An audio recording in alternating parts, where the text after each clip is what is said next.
बादब बामुलाहजा में मैं फजल इमाम मलिक। पत्रकारिता के कई तरह के रूप अब सामने आ रहे हैं। पत्रकारिता कम, लिजलिजापन ज़्यादा दिखाई दे रहा है, ख़ास कर चैनलों पर। चैनलों के जो एंकर जो ख़ुद को खलीफा मानते हैं, पत्रकार मानते हैं, वो समाज को जोड़ने की बजाय समाज को बांटने का काम कर रहे हैं।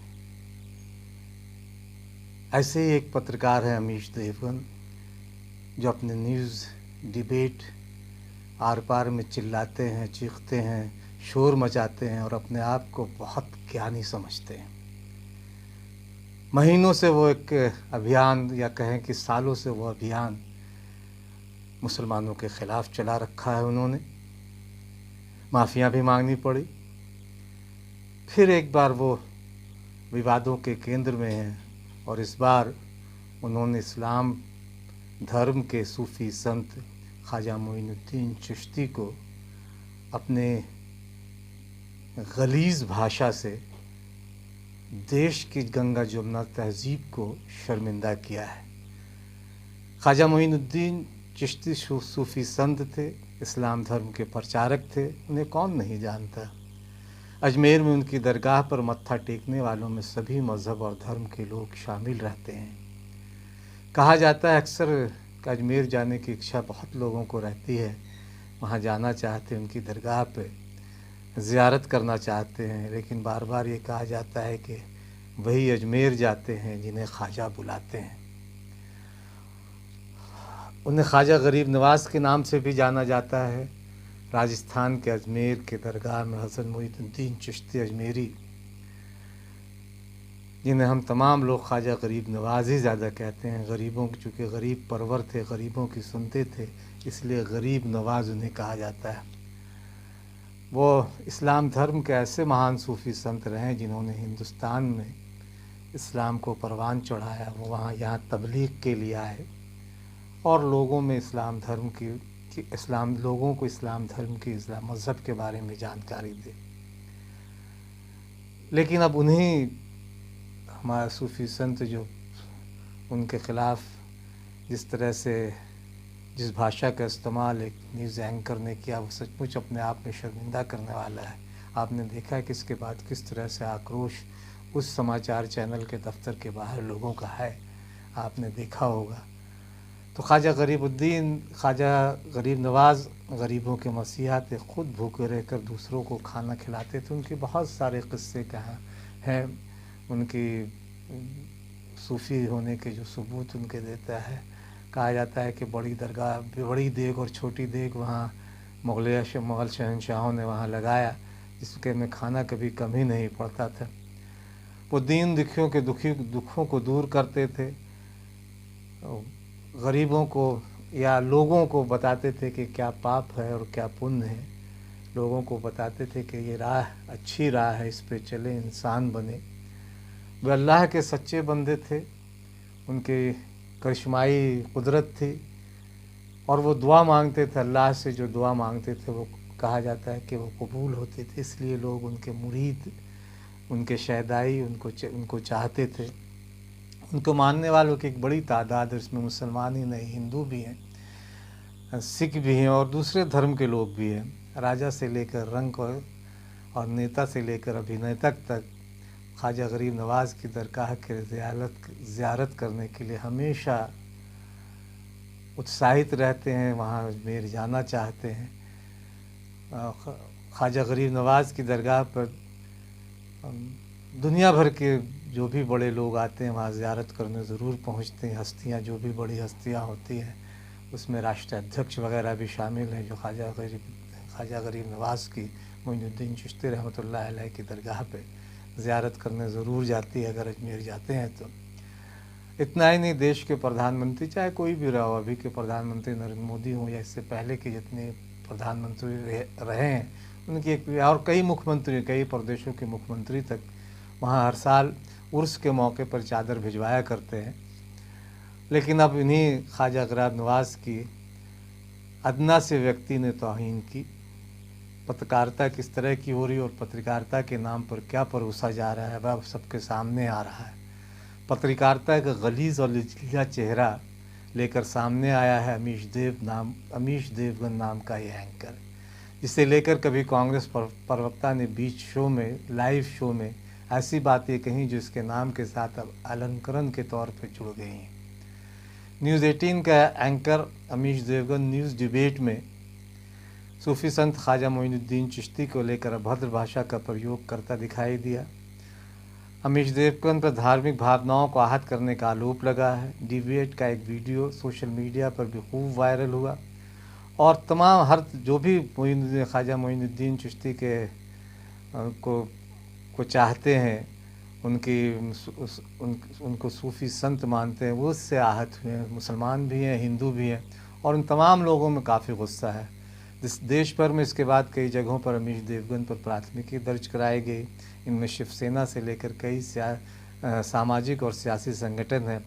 बांद्रा स्टेशन पर घरबंदी के दौरान भी अमीश देवगन ने इसी तरह का अफवाह फैलाने की कोशिश की, गलत खबर दिखाया, गलत वीडियो दिखाया और इसी तरह लोगों की भावनाओं को भड़काने की कोशिश की और फर्जी खबर चलाई थी। हालांकि बाद में उस पर माफ़ी मांगी और इस डिबेट में उन्होंने मोइनुद्दीन चिश्ती के नाम को लेकर भी बाद में माफ़ी मांगी और कहा है कि वो गलती से खिलजी की जगह चिश्ती हो गया था। लेकिन कई बार ये आया है, सिर्फ माफ़ी मांगने से ये काम चलने वाला नहीं है। आप पहले छोटी सी वो क्लिपिंग देखें जिसमें बार बार वो हज़रत ख्वाजा मोइनुद्दीन चिश्ती रहमतुल्लाह अलैह के शान में गुस्ताखी करता दिखाई दे रहा है। इस्लाम की तालीम डॉक्टर सुधांशु त्रिवेदी कि सब एक सफ में खड़े रहते हैं। आक्रांता चिश्ती आया, आक्रांता चिश्ती आया के बाद, आक्रांता चिश्ती आया के बाद दीन की लाइफ को देखते हुए लोगों ने इस्लाम को, लुटेरा चिश्ती आया उसके बाद धर्म बदले, लुटेरा चिश्ती आया उसके बाद धर्म बदले, लुटेरा चिश्ती आया उसके बाद धर्म बदले, नहीं किया, कोई जबरदस्ती कबूल नहीं किया। ये बात क्लियर होना चाहिए कि कोई भी आदमी तलवार की धार पर इस्लाम कबूल नहीं किया, वो इस्लाम से मुतासिर होके इस्लाम के टीचिंग्स को आज भी हो रहा है, करते हुए इस्लाम कबूल किया, आज भी हो रहा है। बिल्कुल कोई ओके, आपने अपनी बात को रख लिया। वायरल इस वीडियो में अमीश देवगन ने ख्वाजा मोइनुद्दीन चिश्ती को एक विदेशी हमलावर कहकर संबोधित किया और भारत में धर्मांतरण का आरोप लगाया। न्यूज़ जो डिबेट में अमीश देव एक पैनलिस्ट को कहता है कि तेरा चिश्ती आया और उसके बाद धर्म बदला, फिर आगे कहता है कि आक्रांता लुटेरा चिश्ती आया और लोगों के धर्म को बदलवाया। इसमें भाजपा के प्रवक्ता भी हैं और कई उलमा भी हैं। उलमाओं को भी अब समझना होगा कि हम चैनलों पे जाएं या नहीं जाएं। दिक्कत यह है कि उलमाओं ने अभी तक इस पर कोई ध्यान नहीं दिया है। सिर्फ चेहरा चमकाने और चेहरा दिखाने के लिए वो इस तरह की टीवी डिबेट में शामिल हो जाते हैं। उससे उन्हें भी परहेज़ करना चाहिए। जमीयत उलमा हिंद के प्रमुख मौलाना अरशद मदनी ने ख्वाजा मोइनुद्दीन चिश्ती अजमेरी रहमतुल्लाह अलैह की शान में अपशब्द कहने वाले न्यूज़ एंकर के ख़िलाफ़ कड़ी कार्रवाई की मांग की। दारुल उलूम देवबंद ने भी इस पर कड़ा एतराज़ जताया है और कार्रवाई की मांग हुई। अरशद मदनी ने कहा कि सुप्रीम कोर्ट में इस संबंध में पहले से ही मामला चल रहा है। तबलीगी जमात को लेकर जो सारी अफवाहें फैलाई गई उसे लेकर जमायत उलमा हिंद ने सुप्रीम कोर्ट में याचिका दायर की है जिस पर सुनवाई जारी है।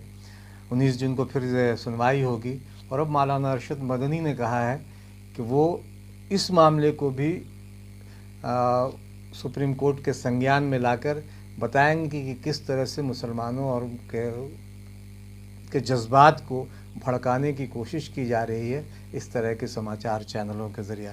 मौलाना मदनी ने कहा कि सत्ताधारी लोगों के संरक्षण, इस पर ध्यान दें कि सत्ताधारी लोगों के यानी सत्ता के संरक्षण में एंकर आजकल फल फूल रहे हैं। वो समाचार कम दिखा रहे हैं सत्ता के या भाजपा के एजेंडे पर, सीधे सीधे कहें भाजपा के एजेंडे पर न्यूज़ एंकरों की हिम्मत इतनी बढ़ गई कि मुसलमान इस्लाम और मुसलमानों के तौर तरीक़े पर उंगली उठाने के बाद अब मसाजिद, मदारिस और खानकाहों तक पहुंच गए हैं। याद करें भाजपा के प्रवक्ता संबित पात्रा के बयान जब श्रमिक एक्सप्रेस चली थी और बंगाल की मुख्यमंत्री ने अजमेर से एक ट्रेन चलाई थी श्रमिकों को लेने के लिए, तब भी इस भाजपा के उस प्रवक्ता ने ख्वाजा अजमेर को मुसलमानों से जोड़कर देखने की कोशिश की। मुझे लगता है कि अमीश देवगन ने उसे विस्तार देकर ख्वाजा मोइनुद्दीन चिश्ती पे हमला किया है। हज़रत ख्वाजा मोइनुद्दीन चिश्ती इस्लामिक शिक्षा और मानवीय मूल्यों के एक महान वकील और एक निर्वादित आध्यात्मिक गुरु के रूप में एशियाई उपमहाद्वीप ने दुनिया में एक अद्वितीय स्थान रखते हैं। इस तरह के एक निर्विवादित आध्यात्मिक गुरु का अपमान करना और उनके खिलाफ बोलना संवैधानिक रूप से गलत है।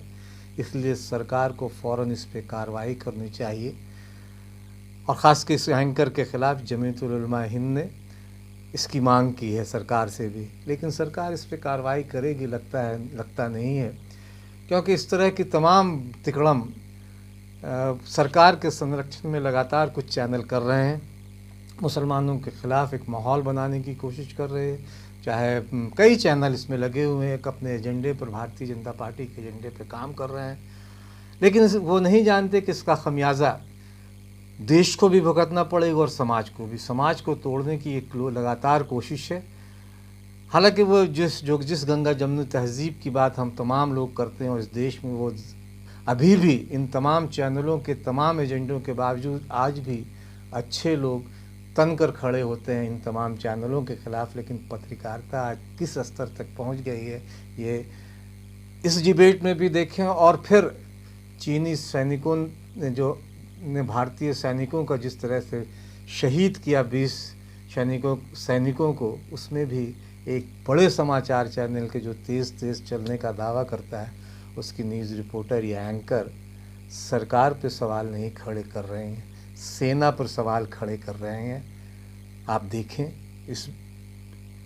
उस एंकर को भी और न्यूज़ 18 के एंकर को भी कि पत्रकारिता आज सिर्फ चौराहे पर खड़ी है, बल्कि किसी बंद अंधेरी सुनसान गली में कहीं गुम सी होती जा रही है, जहां चैनलों के मसीहा कहलाने वाले ख़ुद को पत्रकारिता को कलंकित कर रहे हैं, बदनाम कर रहे हैं।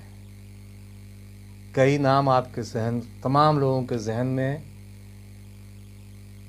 इस फुटेज को देखें और बताएं कि क्या सचमुच सेना इसके लिए ज़िम्मेदार है, चीनी सैनिकों ने जो किया, या सरकार भी हमारी ज़िम्मेदार है।